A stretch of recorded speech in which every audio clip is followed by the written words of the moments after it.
오늘은 골로새서입니다. 골로새서 1장 15절부터 23절입니다.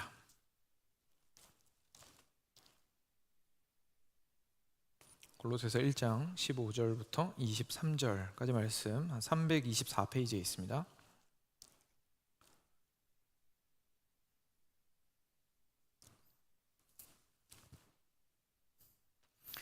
네, 같이 교독하도록 하겠습니다. 제가 먼저 한 절 읽고 여러분 한 절 읽어주시기 바랍니다. 15절입니다.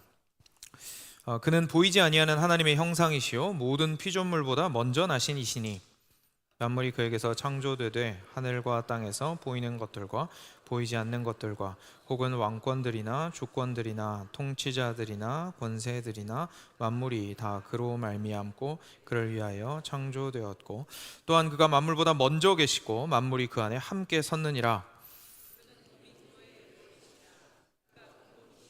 죽은 자들 가운데서 먼저 나신 이시니 이는 친히 만물의 으뜸이 되려 하심이요 아버지께서는 모든 충만으로 예수 안에 거하게 하시고 그의 십자가의 피로 화평을 이루사 만물 곧 땅에 있는 것들이나 하늘에 있는 것들이 그로 말미암아 자기와 화목하게 되기를 기뻐하심이라.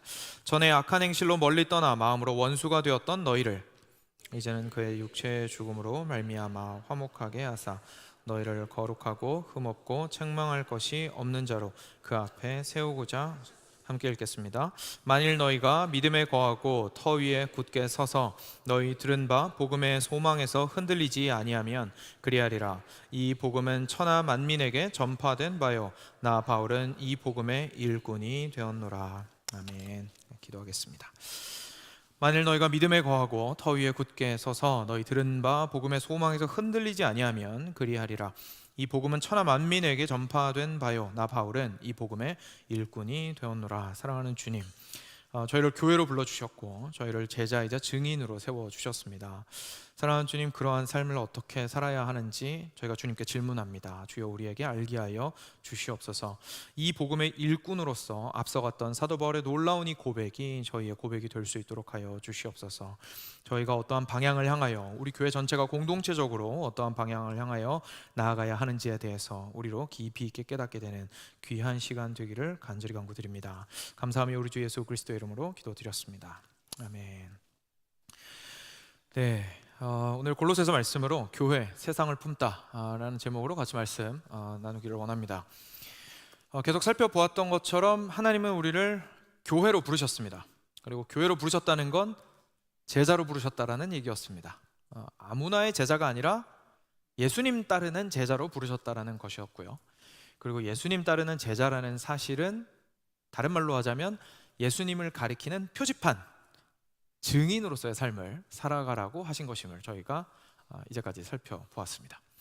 자, 너무 좋습니다. 교회가 이제 어떤 삶을 살아가야 될지, 내가 어떤 삶을 살아가야 될지 손에 잡히는 것 같습니다. 이제 은혜가 되고 그리고 격려가 되고 이제 어디로 가야 할지 좀 알 것 같아서 내가 이제 증인으로서의 삶을 좀 살면 되겠구나, 우리 교회가 증인으로서의 삶을 살아나가면 되겠구나 라고 생각을 하고 감격스러운 마음에 이제 뭐부터 하지? 이제 고민하게 됩니다.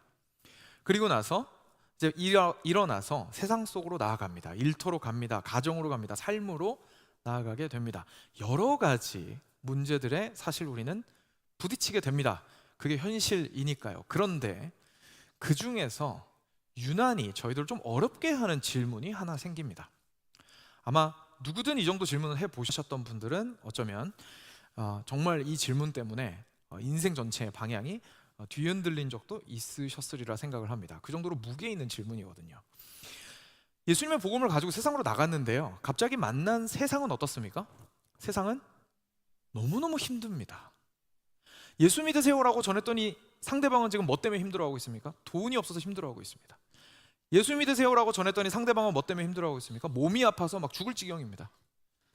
예수 믿어야 천국 갑니다라고 누구한테 다가갔는데 그 사람은 무엇 때문에 힘들어하고 있습니까? 자녀 문제 때문에 막 죽을 것 같습니다.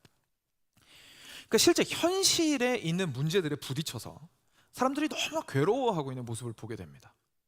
근데 하나님께서 우리 마음 가운데 주신 사랑의 마음으로 그 사람들을 봐요. 그 사람들 인생이 어떻습니까? 너무 힘들잖아요, 그죠? 나도 똑같은 것 때문에 힘들었고 지금도 힘들고. 근데 저 사람한테 예수님 전하는 게 정말로 필요하겠다라는 생각이 들면서도 다른 한편 우리 마음에 의문이 생깁니다. 이거 예수 믿으라고 복음 전하는 게 무슨 의미가 있는 거지? 그죠? 저 사람이 지금 몸이 아파가지고 죽을 지경인데, 저 사람이 지금 돈이 없어가지고 쓰러져서 어떻게 할 바를 알지 못하고 있는데, 저 사람이 지금 다른 것 때문에 완전히 망가져가지고 삶이 회복되지 않고 있는데, 여기에다 대고 예수 믿으세요라고 말하는 게 도대체 무슨 의미가 있지? 라는 질문이 저희가 갑자기 듭니다. 크게 불을 받았습니다. 열정이 막 솟아오릅니다. 그래서 선교지로 나갔습니다. 선교지에 나갔더니 어떻습니까? 오지로 뛰어들었더니 거기 있는 사람들은 어떻게 삽니까? 와, 정말 몰라도 너무 모르는 거예요. 너무 미개하게 살고 있어요. 도와줘야 될 게 한두 가지가 아니에요. 예수 믿으세요라고 말하러 갔는데 손이 닿는 게 너무 할 일이 많은 겁니다. 세상에 학교도 없어요. 문자도 몰라요. 사람을 어떻게 바르게 대해야 되는지도 몰라요. 너무나 문란하게 살고 있어요. 그러니까 그 어려움들을 보면서 이런 의문이 드는 거죠. 내가 이 사람들한테 복음 전해가지고 도대체 무슨 의미가 있는 거지? 이 사람들의 현실적인 필요가 이들을 이렇게까지 불행하게 만들고 있는데, 이 불행한 것들을 채워주지 않고 내가 예수 믿으라고만 얘기하는 거 너무 무책임한 거 아닌가? 갑자기 그런 생각이 들기 시작합니다. 그러니까 이 질문은 사실 우리가 복음을 전하는 것에 굉장히 진지하게 다가가면 다가갈수록 현실 속에서 우리에게 다가오는 질문들입니다. 왜냐하면 현실은 정말 말 그대로 채워져야 할 결핍들로 가득 차 있기 때문이고, 회복되어야 할 아픔들이 산재해 있기 때문입니다. 거기에서 그것들을 보고 예수 그리스도의 복음을 담대하게 전했을 때 상대방의 시큰둥한 얼굴에 마음이 아프긴 하지만 다른 한편으로 이해도 되는 거죠. 이해도 되는 거죠. 아니 뭐 현실이 그렇게 어려운데, 그죠? 지금 내가 얘기하는 이 영적인 세계에 대한 이야기를 저 사람이 어떻게 지금 당장 받아들이겠습니까? 이럴 때 우리는 다양한 반응들이 나옵니다. 다양한 반응들이 나오기 시작합니다. 그런데 이 같은 맥락에서요, 사실 우리는 이 질문이 계속 진전되는 것을 보게 됩니다. 방금 저희가 좀 생각해 보았던 이런 질문들은요, 사실 어떻게 보면 개인적 차원에서 그냥 그칠 수 있습니다. 근데 이런 질문들이 좀 더 구체화되고 더 심화되면요, 그리고 관점이 좀 더 바깥으로 확장이 되게 되면 이 질문이 좀 더 발전됩니다. 어디까지 나가게 되냐면 이제 이렇게 되는 거죠. 그래, 생각해 보니까 우리 예수님께서는 공의와 정의를 참 중요하게 생각하시는 분이셨지. 근데 사회를 봤더니 어떻습니까? 공의가 완전히 박살이 나고 무너진 거예요. 정의를 찾을 수가 없어요. 약한 자들이 억압당하면서 살아가고 있어요. 막 법은 가진 자들을 위해서만 세워진 것 같아요. 그 너무나 어려운 시대상이 내 눈에 보이기 시작해요. 와, 아니 예수 그리스도께서 이 땅 가운데 오셔서 약자들을 돌보시고 억압받은 자들을 해방시켜주기 원하셨는데, 그럼 여기에다가 좀 에너지를 써야 되는 거 아닌가? 내가 예수 믿으라고만 얘기해가지고 이게 될 문제가 아닌 것 같은데? 실제로 억압당하는 자들을 좀 풀어주고 정치적으로 자유롭게 해주고 사회적으로 해방시켜주고 이들이 온전히 자유롭게 독립된 존재로서 인간답게 살아갈 수 있도록 좀 도와주는 게 우리가, 교회가 해야 되는 거 아닌가? 라는 질문을 갑자기 하게 됩니다. 그런데 여기까지 해서도 질문이 멈추지 않습니다. 여기서 사실 질문이 또 더 나아갑니다. 방금까지 했던 이런 질문들은 결국 그래도 인간의 상태에 대한 질문입니다. 그렇죠? 근데 뭐 인간만 잘 살아야 되나요? 봤더니 지구가 아픕니다. 동물들이 너무 학대당하고 있습니다. 막 탄소 배출이 너무 심해가지고 지구가 너무 온난화가 심각해지고 앞으로의 미래가 어떻게 될지 모르겠습니다. 플라스틱을 너무 많이 써가지고 해양동물들이 죽어갑니다. 막 마이크로 플라스틱으로 다시 돌아와서 우리 몸이 해롭게 됩니다. 이런 상황 속에서 지구가 아프고 시들고 비명을 지르고 있는데, 아니 여기다 대고 예수 믿으라고 말하는 게 도대체 무슨 의미가 있냐는 거죠. 세상을 직접 바꿔야 되는 거 아닌가요? 그죠? 너 바꿔야 되는 거 아닌가요? 무슨 질문인지 이해가 되실 겁니다. 이런 질문 처음 듣는 질문들이 아닙니다. 그죠? 하지만 이 질문을 들을 때 저희 마음 가운데 다양한 생각들이 일어납니다. 아마 다양하게 조금 생각해 보자면 몇 가지 반응들을 저희가 할 수 있게 되는 것 같습니다. 첫 번째는 이 생각에 동의하는 거죠. 맞습니다. 정말로 내가 성경을 봤더니 우리 하나님께서는 이 세상을 사랑하시고 창조세계 너무 소중합니다. 공의와 정의가 하수같이 흘러져야 하는데 엉망진창입니다. 그러니까 정치권으로 나가야 되고 사회적으로도 나가야 되고 세상으로 나아가서 우리는 실제로 적극적으로 세상을 변혁해야 됩니다 라고 말하시는 분도 있을 겁니다. 그러니까 정말 그게 진짜 복음 맞습니다 라고 말씀하시는 분도 있을 겁니다. 또 다른 분들은 이런 분들이 있을 겁니다. 그거 제가 좀 어디서 좀 들은 게 있는데 그거 혹시 사회복음 아닌가요? 그죠? 자유주의자들이 얘기하는 거 아닌가요? 그거 이렇게 해방신학 아닌가요? 민중신학 아닌가요? 뭔가 억압된 자들을 권력으로부터 해방시켜주고 자유롭게 해주는 그것들이 저는 별로 그렇게 좋아 보이진 않던데요 라고 하면서 조금 불안과 저게 무슨 얘기지? 라고 하면서 떨리는 마음으로 반응하게 되는 분들도 아마 있을 겁니다. 또 어떤 분들은 그냥 개인적으로 생각을 해서 야, 뭐 이렇게 복잡하게 생각하냐, 그죠? 뭐 이렇게 복잡하게 생각하냐, 그냥 예수 잘 믿으면 되지, 예수 잘 믿으면 되지. 너무 그런 것까지 시야를 확장할 필요 없고, 너무 골치 아프니까 일단 내 인생이 지금 너무 힘들기 때문에 하나님 열심히 잘 믿고 잘 살면 일단 하나님께서 내게 주신 내 인생을 일단 보장을 하는 거기 때문에 그거면 된 거 아닌가? 라고 생각하며 이제 그냥 신실하게 경건한 삶을 유지하는 게 가장 중요하다 라고 말씀하시는 분들도 아마 있을 겁니다. 또는 모르겠습니다. 제가 생각하지 못하는 여러 가지 마음들이 있으실 수 있겠죠. 그런데 이것들에 대해서요, 우리는 반드시 대답을 할 수 있어야 합니다. 저희가 이 질문이 불편하든지 생각해 본 적이 없든지 생각을 어떻게 해야 되는지 잘 모르겠든지에 상관없이 우리는 이 질문을 사실 세상으로부터 받고 있습니다. 왜냐하면 세상은 지금 현재 어떻게 돌아가고 있냐면 세상을 더 아름답고 공정한 세상으로 바꾸려고 애쓰고 있는 중이기 때문에 그렇습니다. 옛날에는 우리는 세상을 손가락질하면서 말했습니다. 타락하고 더럽고 쾌락만 아는 것들. 지금 세상이 많이 바뀌고 있죠. 지금은 그렇지 않습니다.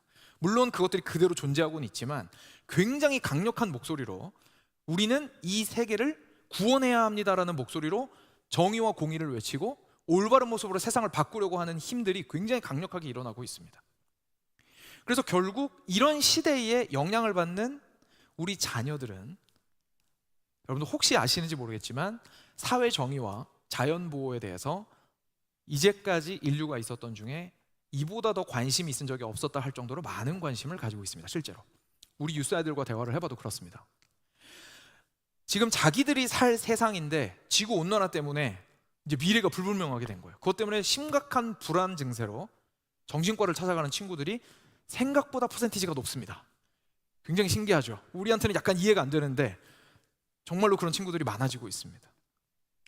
여러분, 그 친구들은 교회를 향해서 질문하고 있습니다. 우리에게 직접 질문하지 않을지는 모릅니다. 하지만 우리를 보고 있습니다. 뭐라고 말하는지.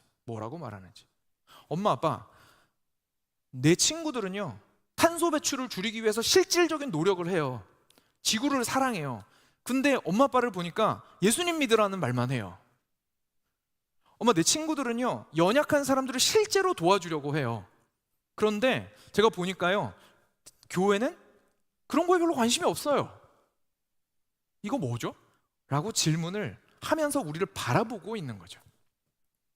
그런데 그때 만약에 우리가 그냥 단순하게 예수 믿는 게 중요해 라고 하고 대답에 끝을 내어버리면 사실 우리는 그들의 그 질문에 대답하지 못한 것이 되고 그들은 교회에게 실망하게 될 겁니다. 그래서 굉장히 현실적인 문제입니다. 실제로 교회는 말씀을 통해서 우리는 과연 우리가 복음을 제자로서 증인으로서 전해야 한다라는 사실은 분명히 알았는데 이렇게 복음을 전하는 게 과연 어디까지 하는 거냐라는 것에 대해서 질문에 대답을 할 수가 있어야 된다는 얘기죠. 이게 정말 온 지구를 뜯어 고치는 것까지 교회가 해야 될 일인 건지 아니면 정말 복음에만 집중하면 되는 일인 건지 우리는 이 질문에 대해서 우리 자신을 위해서도 그리고 우리의 후대들을 위해서도 그리고 우리를 바라보고 있는 세상을 위해서도 성경적으로 대답을 해줄 수가 있어야 합니다. 그래서 오늘은 이 말씀을 통하여서 과연 하나님께서 말씀하신 복음이란 어느 정도 영역까지 포함을 하고 있는 것인지에 대해서 함께 살펴볼 겁니다. 그리고 그것을 통해서 우리 교회는 그렇다면 어떻게 역량을 집중하며 어디에서부터 살펴보고 어떤 곳을 눈을 향해야 하는지를 함께 살펴볼 겁니다. 그래서 바라기는 우리가 자녀들이 그리고 세상이 우리에게 당신은 우리가 열심히 노력할 때 무엇을 했습니까? 라고 질문하였을 때에 우리가 답할 수 있는 말들이 있기를 바랍니다. 그래서 함께 본문으로 들어가서 말씀을 살펴보도록 하겠습니다. 먼저 15절입니다. 15절인데요 15절 말씀 같이 한 목소리로 읽을까요? 같이 읽겠습니다. 그는 보이지 아니하는 하나님의 형상이시요 모든 피조물보다 먼저 나신 이시니. 네, 좋습니다. 오늘 본문은 어떻게 보면 골로새서에서 가장 위대한 말씀 중에 하나라고 이야기해도 과언이 아닐 겁니다. 왜냐하면 기존에 우리가 가지고 있는 예수 그리스도란 누구신가에 대한 대답에 대해서 우리의 시야를 엄청나게 확장시켜주는 본문이기 때문에 그렇습니다. 우리가 일반적으로 알고 있는 나의 개인의 죄를 용서하시기 위해서 오셨다라는 그 예수님이 누구신지에 대해서 베일에 감추어진 부분을 한껏 드러내주고 있고 우리를 깜짝 놀라게 만들어주는 본문이 바로 오늘 이 본문입니다. 우리가 세상이 우리한테 그리고 우리의 자녀들이 우리에게 던지는 질문에 대답하기 위해서 왜 예수님까지 거슬러 올라갑니까? 왜냐하면 교회의 사명이 무엇인지 알려면 교회가 무엇인지를 알아야 하고 교회가 무엇인지를 알려면 그리스도가 누구신지를 알아야 하기 때문에 그렇습니다. 그래서 오늘은 이것을 오늘 본문을 통해서 관통하는 시간이 될 겁니다. 그 시작은 그래서 예수님입니다. 오늘 본문을 통해서 사도 바울은 먼저 이렇게 이야기합니다. 그는 보이지 아니하는 하나님의 형상입니다. 우리 모두 잘 알고 있는 사실 내용입니다. 요한복음 1장 18절도 이렇게 이야기했죠. 본래 하나님을 본 사람이 없으되 아버지 품속에 있는 독생하신 하나님이 나타내셨느니라. 네, 하나님을 우리는 알 수 없었습니다. 볼 수 없었습니다. 그런데 예수님께서 오셨습니다. 이제 하나님이 누구신지 알 수 있게 되었습니다. 예수님께서 하나님이 누구신지를 확실하게 드러내 주신 분이시기 때문이죠. 그분은 그렇기 때문에 단지 위대한 존재, 깨끗한 존재, 순결한 존재가 아니라 그는 모든 피조물보다 먼저 계신 분이었습니다. 모든 피조물보다 우리가 알고 있는 이름을 댈 수 있는 존재하는 모든 것들보다 어려운 말로 선제라고 표현하는데 먼저 계셨던 분, 그분이 바로 선제하셨던 분, 그분이 바로 예수 그리스도이십니다. 그리고 이 내용은 계속됩니다. 16절과 17절입니다. 같이 한 목소리로 읽겠습니다. 만물이 그에게서 창조되되 하늘과 땅에서 보이는 것들과 보이지 않는 것들과 혹은 왕권들이나 주권들이나 통치자들이나 권세들이나 만물이 다 그로 말미암고 그를 위하여 창조되었고 또한 그가 만물보다 먼저 계시고 만물이 그 안에 함께 섰느니라. 아멘. 갈수록 예수님에 대한 놀라운 진리들이 펼쳐지기 시작합니다. 예수님께서 우리 죄를 위해서 이 땅 가운데 오셨습니다. 그런데 그 예수님께서 무슨 일을 하신 분이었는지 알고 봤더니 하나님과 함께 계셨던 분이셨고 그분을 통하여 방금 초반에 뭐라고 나옵니까? 만물이 그에게서 어떻게 되었습니까? 창조되었다라고 이야기합니다. 우리 예수님은 창조하신 분이십니다. 창조주 예수님이십니다. 정말 놀라운 고백이죠. 도저히 우리의 능력과 지혜로는 어떻게 보면 고백할 수조차 없는 고백이기도 합니다. 그리고 이분이 창조하신 것은 그냥 단지 우리 눈에 보이는 것만 포함된 게 아니었습니다. 눈에 보이지 않는 세계, 다시 말해서 영적인 세계까지도 예수님께서 창조하셨습니다. 그래서 우리뿐만 아니라 영혼을 지니고 하나님의 형상으로 창조된 우리뿐만 아니라 하나님 많이 보실 수 있는 지금 현재 우리 눈에는 보이지 않는 천군 천사들과 그 영적 존재들과 그 영적 세계를 하나님께서는 창조하셨고 예수 그리스도께서 그것을 창조하셨다라는 사실을 오늘 함께 보여주고 있는 것이죠. 여기에서 나오는 왕권, 주권, 통치자들, 권세들이라는 이 표현들은 사실 영적 권세들을 의미하는 표현들입니다. 영적 권세들. 그래서 그 영적 권세들을 천상의 존재들을 예수님께서 창조하셨다라는 사실을 우리에게 보여주고 있습니다. 그런데 그것이 또한 끝이 아닙니다. 예수님께서 우리의 출발점이 되셨다라는 사실 자체도 충격적인데 16절 맨 마지막에 뭐라고 나옵니까? 다 그로 말미암고 그 다음에요 그를 위하여 창조되었고 그를 위하여 창조되었고 무슨 말입니까? 창조를 하신 다음에 네 맘대로 살아라 이게 아니라 창조를 하신 다음에 목적을 주셨다라는 얘기입니다. 목적이 누굽니까? 그런데 예수 그리스도 자신이십니다. 그리스도의 영광을 위하여 그리스도와 함께 하라고 그리스도의 몸으로서 살아가라고 뭘 창조하셨다고요? 만물을 창조하셨다고 성경은 우리한테 증언하고 있습니다. 사랑하는 여러분, 이 만물 가운데 포함되지 않는 것은 없습니다. 포함되지 않는 것은 없습니다. 우리는 보통 인간만 생각하기 쉽습니다. 아니 사실 인간까지만 생각할 수 있어도 꽤나 멀리 나간 거죠. 나만 생각하기 일쑤입니다. 그런데 거기서 그치지 않았습니다. 나를 하나님의 백성으로 삼으신 예수님께서는 우리 가정뿐만 아니라 믿는 자들뿐만 아니라 심지어 믿지 않는 자들에 이르기까지도 존재하는 모든 것들, 인간 범위를 넘어서서 존재하는 모든 것들, 숨을 쉬는 것들이나 숨을 쉬지 않는 것들이나 우리가 손으로 잡아서 마음대로 할 수 있는 모래알 같은 것들이나 우리가 태어나서 절대로 한 번도 눈으로 볼 수 없을 우주 저 끄트머리에 있는 별들이나 모든 것들이 하나님에게서 예수 그리스도에게서 출발했고 예수 그리스도를 위하여 창조되었다라는 사실을 우리는 지금 발견하게 되는 겁니다. 어마어마한 예수 그리스도에 대한 진리가 우리에게 펼쳐지고 있습니다. 그리고 심지어 이게 끝이 아닙니다. 그 다음 17절은 이렇게 이야기합니다. 또한 그렇기 때문에 그가 만물보다 먼저 계시고, 예수 그리스도는 만물보다 먼저 계시고, 그리고 이렇게 말합니다. 만물이 그 안에 함께 섰느니라. 사랑하는 여러분, 예수님께서는 그냥 단순하게 만물을 창조하시고 자기를 섬기도록 만드신 것이 아니라 그 만물을 품고 계시는 분이십니다. 모든 것들이 그리스도 안에 있습니다. 이게 무슨 말인지 이해가 안 될 정도로 저희의 상상력과 어휘력을 초월하는 말이죠. 보이는 것들과 보이지 않는 모든 것들, 우리가 생각했을 때의 아기는 주님과 아무런 상관이 없다고 생각하는데 심지어 그들도 만물 안에 포함이 됩니다.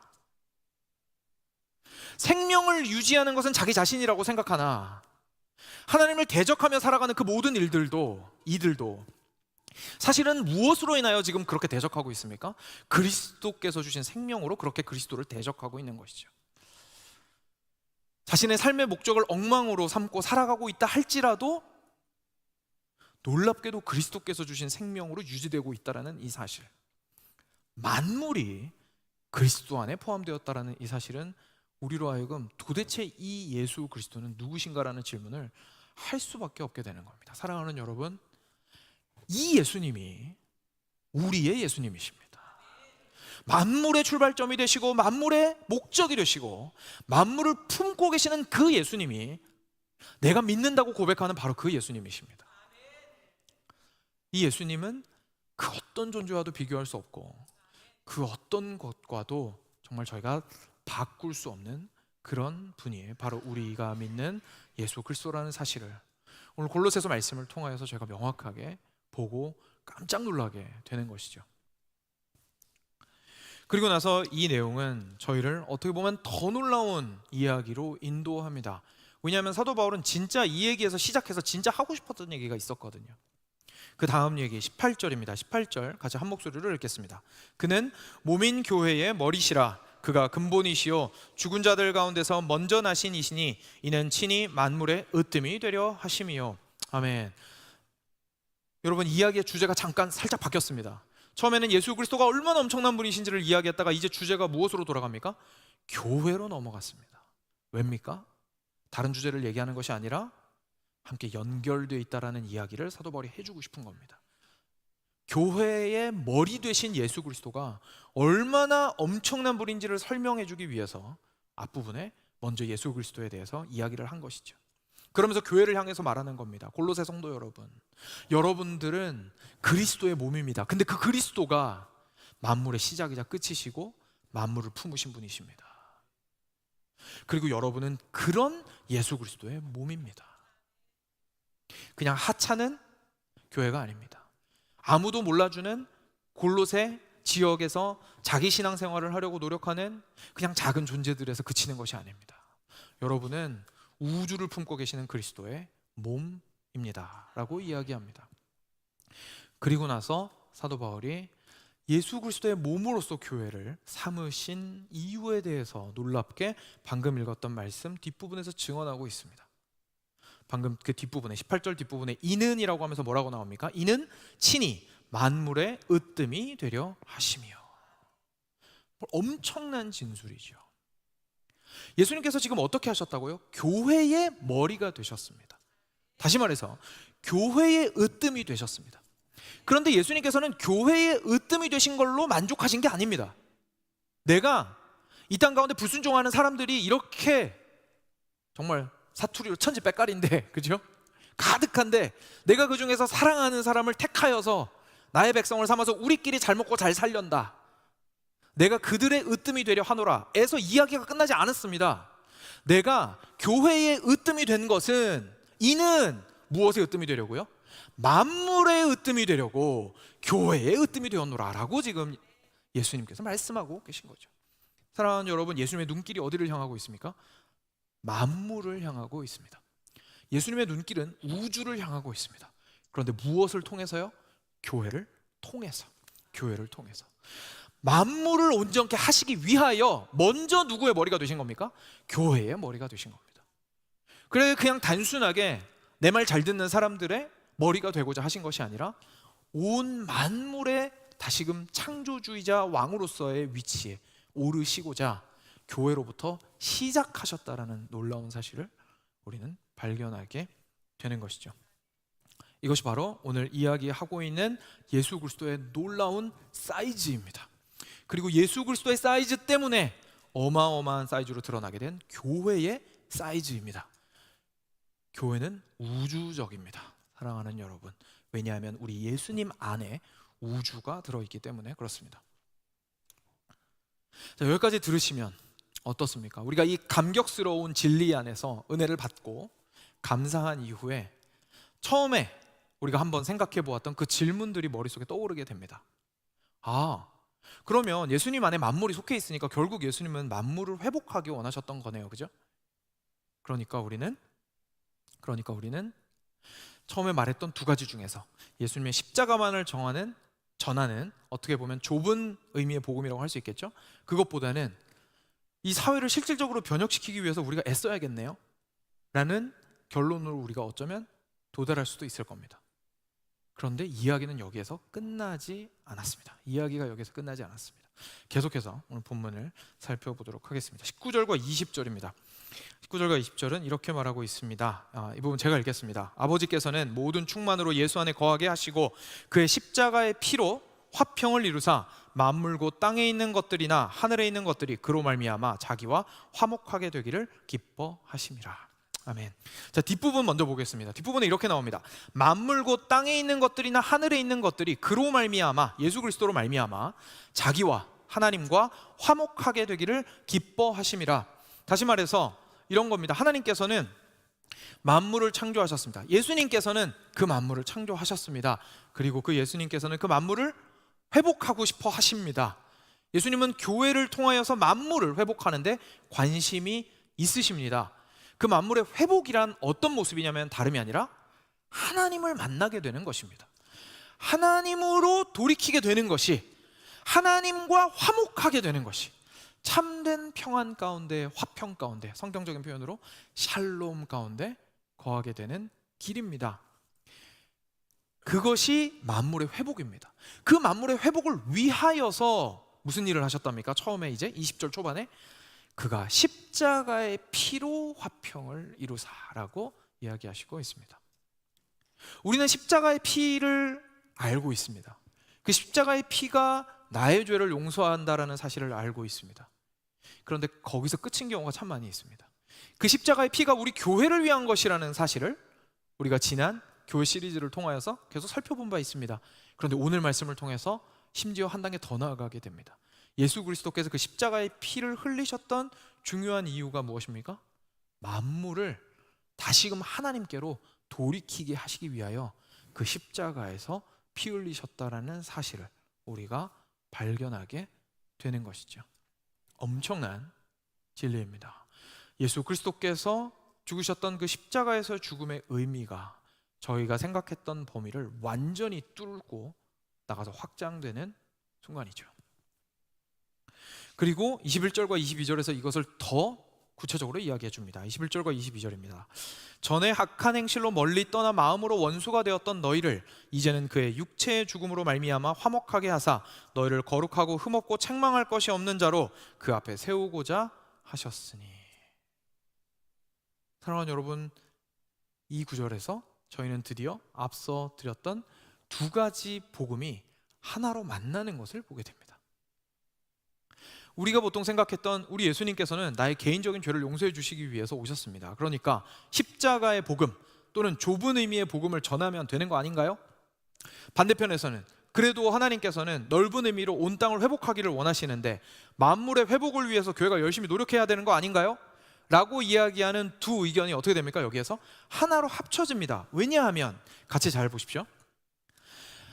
예수님께서 아버지 하나님께 만물을 화목해 하시기 위해서 한 일이 무엇이냐면, 전에 악한 행실로 멀리 떠나 마음으로 원수가 되었던 누구를, 너희를 이제는 그의 육체의 죽음으로 말미암아 화목하게 하셨다라고 이야기하는 겁니다. 지금 무슨 얘기입니까? 골로새 성도 여러분 한 명 한 명의 인생이 아무것도 아닌 것 같죠? 하나님께서는 이렇게 세상을 보셨습니다. 세상이, 아담과 하와가 하나님께 등 돌렸을 때 세상이 함께 등을 돌렸습니다. 그런데 그때의 그 잃어버렸던 만물을 하나님은 절대로 포기하지 않으셨습니다. 하나님은 만물을 반드시 회복하실 겁니다. 하나님께서는 그 만물을 다시금 자기 것으로 만드실 겁니다. 예수 그리스도께로부터 출발하였고 예수 그리스도를 목적으로 하고 있는 그 우주가 완성될 겁니다.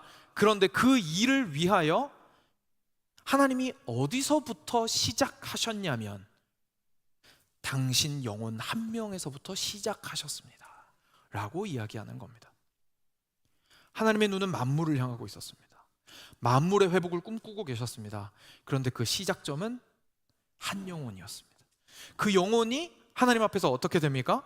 마음으로 하나님과 원수가 되었던 그 사람이 하나님께 돌이켜서 하나님의 백성답게 살아가는 것, 그리고 거기에서 끝나는 것이 아니라 그 화목하게 된 관계를 중심으로 하여 계속해서 거룩하고 흠이 없고 책망할 것이 없는 자의 모습으로 하나님 앞에 서게 하셨다라는 이야기입니다. 우리의 경건한 삶과 우리와 하나님의 관계와 우리의 거룩한 삶은 개인적인 것이 아닙니다. 개인적인 것이 아닙니다. 하나님께서 우리 안에 심겨 주신 그 구원은 거기에서 끝나라고 우리 안에 주신 것이 아닙니다. 거기에서부터 출발하라고 주신 것입니다. 거기에서부터 출발하여 우리가 지속적으로 변화되기 시작할 때 함께 모인 우리 공동체가 변화되기 시작하고, 그리고 우리의 손이 닿는 만물이 조금씩 변화되기 시작합니다. 그 한 영혼이 변화되는 것으로부터 예수님께서는 시작하시기 위하여 우리의 한 명의 죄를 사하기 위하여 십자가에 못 박혀 죽으셨고, 그 일을 위하여 이 땅 가운데 그 엄청난 우주적인 그리스도께서 오셨다라는 사실을 우리가 오늘 발견하게 되는 거죠. 사랑하는 여러분, 이 진리가 사도 바울의 인생을 뒤집어 놓았습니다. 이 진리가 사도 바울의 진리를 뒤집어 놓았습니다. 그냥 단순하게 예수님 믿으면 천국 갈 수 있대, 내 이 시궁창 같은 인생에서 이제는 다시 회복될 수 있대 라고 끝난 것이 아니라, 사도 바울은 마지막 절에, 저희 같이 한 목소리를 읽을까요? 이렇게 이야기합니다. 같이 읽겠습니다. 만일 너희가 믿음에 거하고 터 위에 굳게 서서 너희 들은 바 복음의 소망에서 흔들리지 아니하면 그리하리라. 이 복음은 천하 만민에게 전파된 바요, 나 바울은 이 복음의 일꾼이 되었노라. 아멘. 사도 바울이 뭐라고 이야기합니까?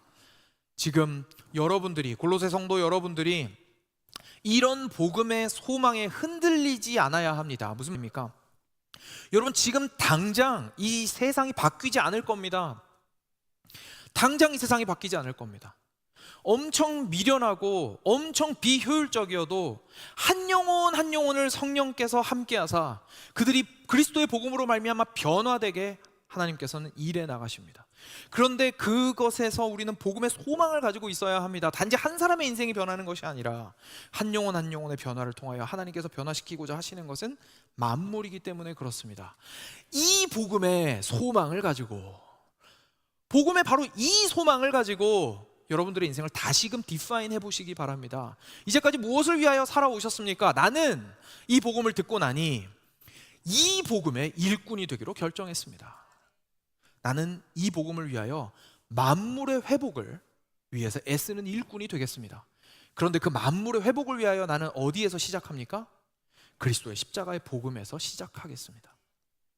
그래서 내가 골로새 성도 여러분께 가서 여러분께 그리스도를 전한 것이고, 내가 고린도 교회에 가고, 내가 데살로니가 교회에 가고, 내가 알지 못하는 곳에 가서 그곳에서 다른 이야기를 충분히 많이 할 수 있었지만 목숨을 내어놓고 내가 했던 이야기가 십자가와 부활, 그리스도의 부활이었다는, 부활인 이유입니다 라고 사실상 지금 현재 자신의 인생을 재정의해주고 있는 것을 저희가 보게 됩니다. 사랑하는 여러분, 이것이 바로 우리가 받은 예수 그리스도의 구원하신다고요? 전도를 가져올 수 있습니다.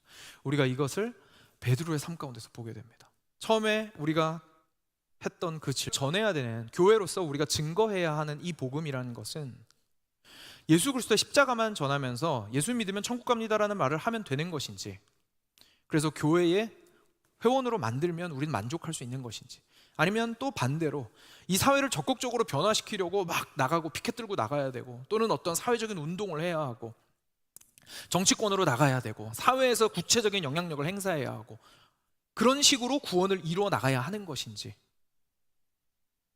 이 질문 앞에서 우리는 성경이 이 둘을 어떻게 합하여 설명해주고 있는지를 바울의 인생을 통해서 보게 되는 거죠. 바울은 이렇게 말하는 겁니다. 예, 이 세상은 회복되어야 합니다. 그러나 나의 시작은 십자가입니다 라고 이야기를 하고 있는 겁니다. 여기서부터 출발하여 내가 변화되기 시작할 때 만물의 회복을 이루게 됩니다 라고 이야기하고 있는 것입니다. 이것에 대해서 우리가 조금 구체적으로 한 3가지 정도로만 적용을 해보려고 합니다.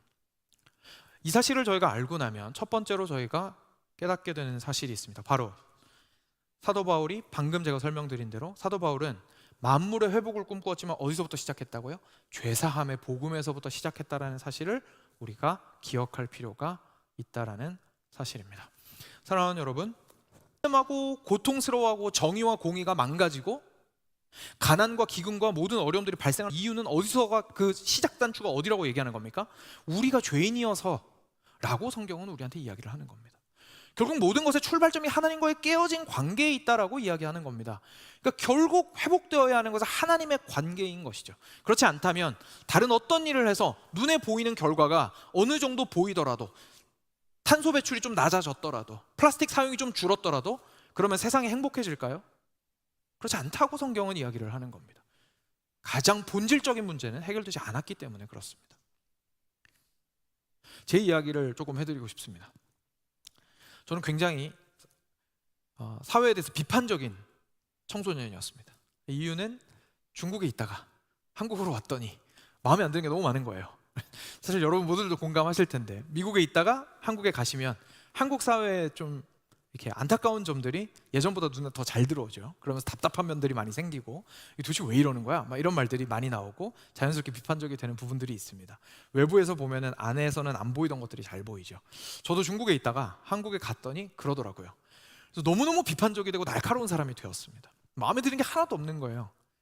근데 이제 계속해서 커가면서 꿈을 키워가는 중에 좀 의미 있는 인생을 살아야 되지 않겠습니까? 그래서 생각했습니다. 내가 이 사회에 좀 그래도 유익한 인재가 되어야 하니까 이 변화를 일으키는, 세상의 변화를 좀 가져올 수 있는 사람이 되었으면 좋겠다 라는 생각을 하게 되었습니다. 그러면서 사회적인 이슈나 이런 것들에 많은 관심을 가지기 시작했습니다. 근데 그러다가 어느 날 앉아서 가만 생각해 보니까 이걸 계속 거슬러 올라가 봅니다. 이 문제는 왜 생겼지? 이 문제는 그러면 왜 생겼지? 이것 때문에 생겼구나. 그럼 이 문제는 또 왜 생겼지? 거슬러 올라갑니다. 그랬더니 결국 도달을 제 나름대로는 어디에서 하였냐면 바로 교육에서 했습니다. 내가 보니까 겉으로 발생하는 문제를 해결해가지고는 문제가 해결이 안 되겠다, 이거는. 그리고 그거 해결해가지고는 굉장히 샬로우한 수준에서, 얕은 수준에서만 문제가 해결이 될 테니까 나는 교육가가 되어서, 교육 철학가든지 아니면 교육 정책가가 되어서 이것을 근본부터 백년지 대계를 건드려서 이게 바꾸어 나가는 좀 의미 있는 인생을 사는 사람이 되어야겠다라고 생각을 하면서 교육에 굉장히 관심을 많이 가지게 되었던 시기가 있었습니다. 시작부터 매듭을 새롭게 해야 된다는 생각이 있었기 때문이었죠. 그러면서 같은 이유로 심리학에도 많은 관심을 가졌습니다. 왜냐하면 봤더니 사람이 결국은 모든 일들을 하게 되는데, 사람 속이 꼬여 있으면, 그죠? 속이 꼬여 있으면, 속이 상처로 막 이리 넘어지고 저리 넘어지고 있으면 아무리 좋은 위치에서 많은 리소스를 가지고 있어도 바르게 일을 하지 못한다라는 생각이 들다 보니까 사람 인성이, 정신이 똑바르게 서는 것이 굉장히 중요하겠구나라는 생각에 심리학에도 많은 관심을 가지게 되었습니다. 그러니까 결국 근원이 바뀌어야 뭔가 바뀐다는 생각까지는 했던 겁니다. 그런데 그러다가 제 개인적으로 하나님 앞에서 제가 얼마나 큰 죄인인지를 깨닫게 되는 일이 발생했습니다. 그리고 저는 하나님, 세상을 바꾸기는 뭘 바꿉니까? 제 인생도 요모양 요꼴인데 제가 도대체 뭘 하겠습니까? 라고 하면서 하나님 앞에 무너지고 깨어졌던 시간들이 있었습니다. 그리고 그때 발견하게 되었습니다. 아, 예수 그리스도의 은혜는 나를 회복해 하는구나. 나는 그리스도의 은혜가 없다면 온전한 인간 구실을 할 수 없는 놈이었구나. 내가 예수님이 없이 인간적으로 거슬러 올라가서 거기서 뭔가 바꿀 수 있는 것을 가지고 좀 거기에서부터 매듭을 풀다 보면 문제가 해결되리라고 생각했었구나. 진짜 근원은 하나님과의 관계에 있었구나 라는 사실을 깨닫게 되었습니다. 그래서 그 사실이 제가 이 길을 걷는 데 굉장히 중요한 이유 중에 하나가 되었습니다. 결국 만물의 회복을 꿈꾼다면 그 시작은 영혼의 변화에서부터 시작되어야 한다는 사실을 깊이 있게 깨달을 수 있었기 때문이었습니다. 그것이 성경의 가르침이었습니다. 사랑하는 여러분, 우리가 너무나 중요하게 생각하고 있는 이 십자가의 복음, 우리가 없으면 안 돼요 예수님의 은혜 없으면 저 진짜 한순간도 살아갈 수 없어요 라고 붙들고 있는 그 예수님의 은혜는 결국은 만물의 회복을 향한 것임을 우리가 깨닫게 되며, 우리가 시작은 예수 그리스도의 복음이라는 사실을, 하나님과의 관계를 회복하는 데 있다는 사실을 다시 한번 기억해야 합니다. 두 번째로 우리가 깨닫게 되는 것은 그러면서도 우리의 시야를 바깥을 향할 수 있어야 된다는 사실을 깨닫게 되는 거죠. 우리는 너무 개인적인 복음에만 갇혀서 예수님을 그냥 단지 나를 구원해 주시는 분으로만 생각했다면, 이제는 나를 구원하신 그 예수님께서 진짜 꿈꾸시는 것이 무엇인지를 알게 되었으니 만물의 회복에 대해서도 우리는 관심을 가지게 되는 겁니다. 관심을 가지게 되는 겁니다. 초점과 역량의 집중은 그리스도의 복음에 있지만 그것이 어떻게 확장되는지, 얼마나 더 넓어지는지, 어디까지 미치는지에 대해서 우리는 기대하게 되고 소망을 품게 됩니다. 그리고 이전에는 관심이 없었던 부분들에 있어서 관심을 가지게 됩니다. 그래서 실질적으로 그것을 변화하는 일에 참여하는 그리스도인들을 저는 절대로 나쁘다고 생각하지 않습니다. 여력이 되고 마음이 되며 적극적으로 그 일들을 하고자 하시는 분들은 그렇게 하셔도 됩니다. 다만 그 시작점이 십자가라는 사실을 우리가 잊지 않아야 된다는 사실이죠. 그러면서 동시에 만물의 회복을 꿈꾸는 자들이 되어야 할 겁니다. 이것이 사랑하는 여러분, 우리 자녀들에게 그리고 세상을 향한 우리의 대답입니다. 교회는 뭘 했나요? 우리 친구들은 이렇게 세상을 바꾸기 위해서 노력했는데 도대체 뭐 했습니까? 라고 질문할 때 우리는 두 가지로 아마 대답할 수 있을 겁니다. 그래, 아마 부족한 점이 많이 있었던 것 같다. 그죠? 겸손하게. 그러면서도 동시에 두 번째로 뭡니까? 근데 있잖아, 그 사람들이 말하는 그렇게 해가지고 세상이 좋아지지는 않아. 진짜로 세상의 만물의 회복은 우리의 영혼의 변화로부터 시작이 되는 거야. 조금 더 만물의 회복에 대해서 우리가 꿈꾸고 그 변화를 기대하며 마음을 쓰는 쪽으로 가보자. 그런데 그러다가 십자가의 복음 절대로 잃어버리면 안 돼.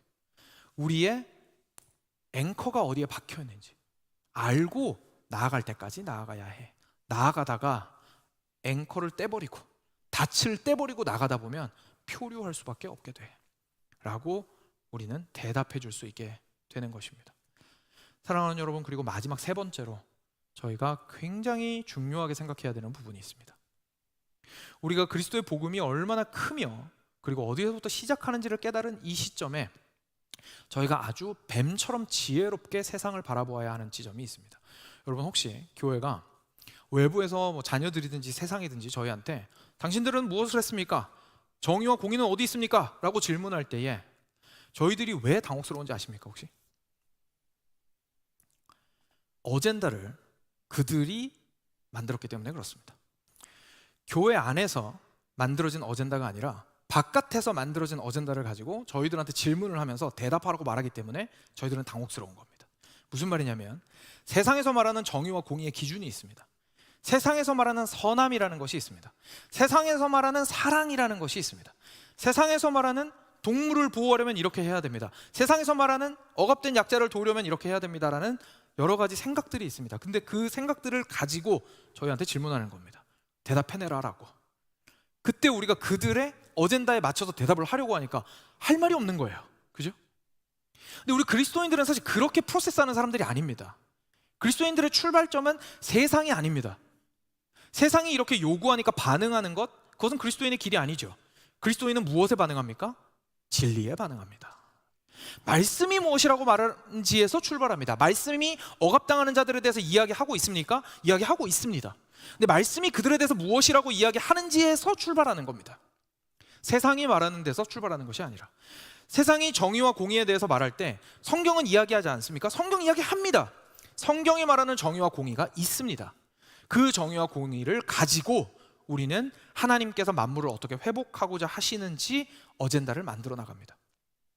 우리는 우리의 목소리를 하나님에게서 찾습니다. 우리는 세상의 메아리가 아니라 하나님의 메아리입니다. 그래서 성경에서부터 출발한 정의가 무엇인지, 공의가 무엇인지, 사랑이 무엇인지, 참된 회복이란 무엇인지, 동물은 어떻게 하면 사랑하는 건지, 사람을 어떻게 하면 존중하는 건지, 억압당하고 약한 자들은 어떻게 하면 배려하는 건지, 어떻게 하면 우리가 좀 더 나은 세상을 만들 수 있는 것인지를 성경에서부터 출발하여 찾기 시작하는 겁니다. 십자가가 우리를 하나님께로 되돌렸다면 이 우주 전체, 만물 전체의 질서를 창조하시는 분 역시 하나님이시니 그분의 말씀 안에서 답을 찾는 것이 당연할 겁니다.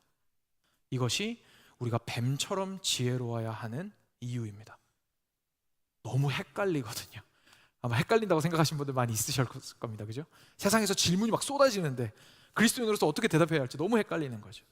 뱀처럼 지혜로워야 하고 마음을 굳건하게 해야 하는 중요한 이유 중에 하나입니다. 말씀을 뵙겠습니다. 사랑하는 여러분, 오늘 말씀이 교회와 복음이 혹시나 너무 좁다고 여기셨다면, 좀 더 넓게 나가야 되고 적극적으로 나가야 되는 거 아니야? 라고 생각하셨다면 사실은 복음이 좁지 않고 오히려 복음이 만물을 품는 방법임을 발견하는 시간이 되셨으면 좋겠습니다. 혹시나 여러분 중에 복음이 너무 넓으면 안 된다고 생각하셨던 분들이 있으시다면, 그냥 개인적인 신앙으로 있으면 되는 거다라고 생각하는 분이 있으셨다면 죄사함의 복음의 이 어마어마한 우주적 사이즈를 발견하시는 시간이 되셨으면 좋겠습니다. 이 사실을 우리가 깨닫고 나면 증인으로서의 교회가 무엇인지를 이렇게 정의할 수 있게 됩니다. 교회는 세상을 품고 그리스도를 증거하는 제자들입니다. 다시 한번 말씀드리겠습니다. 교회란 세상을 품고, 세상과 무관하게가 아니라 세상을 품고 그리스도를 증거하는 제자들입니다. 복음의 소망이 사도 바울을 복음의 일꾼으로 만들었던 것처럼 온전히 하나님과의 관계가 회복될 이 온 세상과 우주를 가슴에 품고 그 만물의 회복의 모든 것이 되시는 그리스도를 증거하는 제자가 되는 것이 우리 교회에게 주신 사명이라는 사실을 오늘 함께 마음 깊숙이 품고 돌아가시기를 간절히 바랍니다. 같이 함께 주님께 기도로 나아가도록 하겠습니다. 같이 기도하겠습니다.